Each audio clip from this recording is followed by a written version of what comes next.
Well, so the reason why we keep covering Wendy's is because Wendy's keeps putting a lot of paychecks into our back pocket.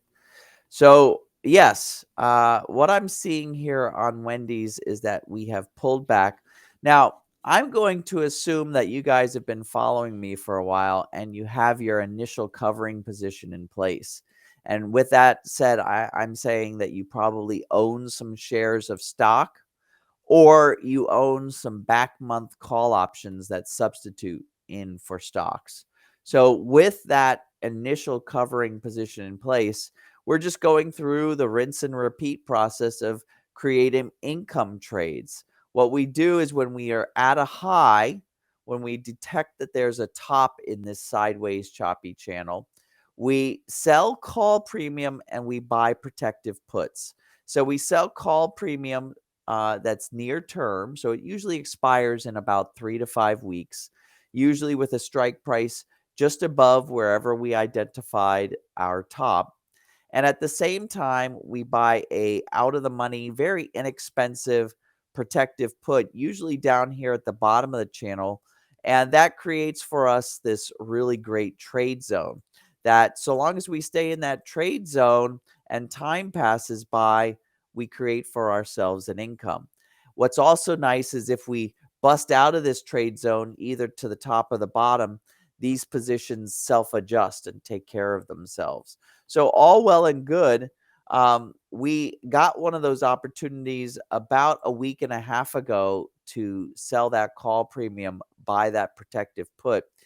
I just wanted to highlight this because it looks like there's going to be an opportunity here when we detect that there's a bottom, and we don't want to do this until we detect that there's a bottom, to buy back that call premium and sell back that protective option, that 3 to 6 month out of the money option.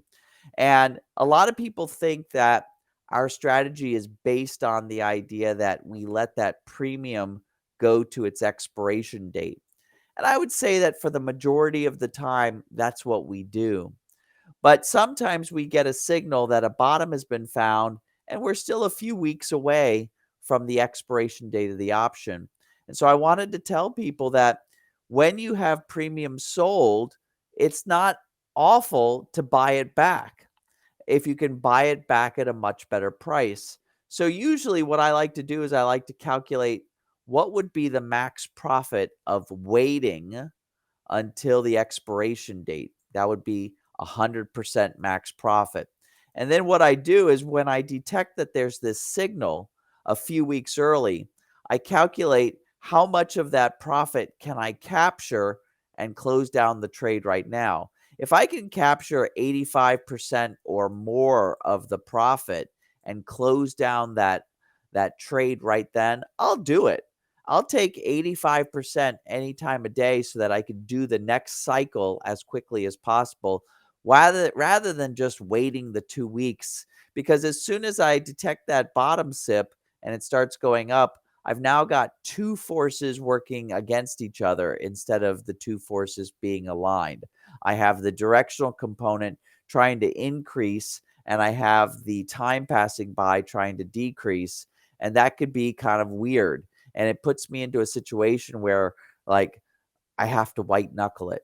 So if I can capture 85% of the profit, be done with all of this and look for the next opportunity to create an income trade, I'll do it. That's a great example of taking your winners, right? That's And exactly then right. 85% winning or winning probability, that's pretty darn good, right? Especially with Yeah. like a 2 weeks out, right? Where it Yeah. could reverse, right? Right. Yes. Just take the money. And a lot of times it's a lot more than 85%. 85% is my cutoff there. But a lot of times you could capture almost all of the profit you would get and you can be out of that trade. You have to remember that when you sell premium, if you think about the actual logistics of it, you're taking on an obligation that doesn't go away until either you buy back that obligation or the expiration date comes. And so, why put yourself in additional time that you're under this obligation when you could just close it down and capture 85, 90, 95, 98% of the profit you would have captured waiting another 2 weeks.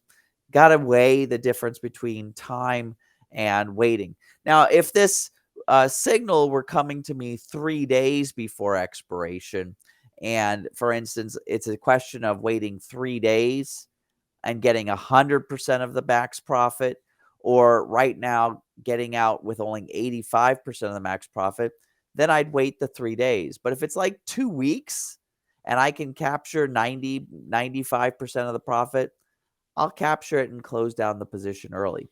So it's always a case by case basis, but I wanted to highlight Wendy's because when we get this signal, we haven't gotten the signal yet, but when we get the signal, let's look at what's the better decision to make.